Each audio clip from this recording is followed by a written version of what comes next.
কে এই হামজা, কি তার পরিচয়, কেনই বা বাংলাদেশের মিডিয়াতে এত তোলপাড় চলছে হামজা চৌধুরীকে নিয়ে? তো আসুন জেনে নিই কে এই হামজা চৌধুরী। ইউরোপিয়ান ফুটবল ফেডারেশনের এক অনন্য খেলোয়াড়ের নাম হলো হামজা চৌধুরী। ফুটবলার হামজা চৌধুরী 1997 সালের 1 অক্টোবর যুক্তরাষ্ট্রের লিচেস্টারশায়ারের একটি শহরে জন্মগ্রহণ করেন।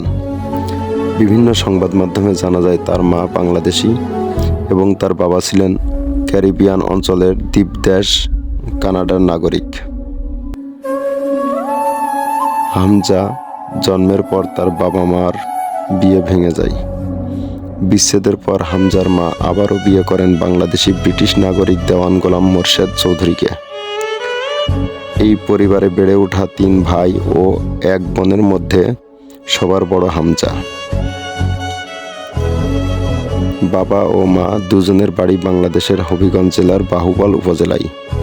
হামজা যুক্তরাষ্ট্রে জন্মগ্রহণ করলেও তার বাবা ও মা দুজনই বাংলাদেশি।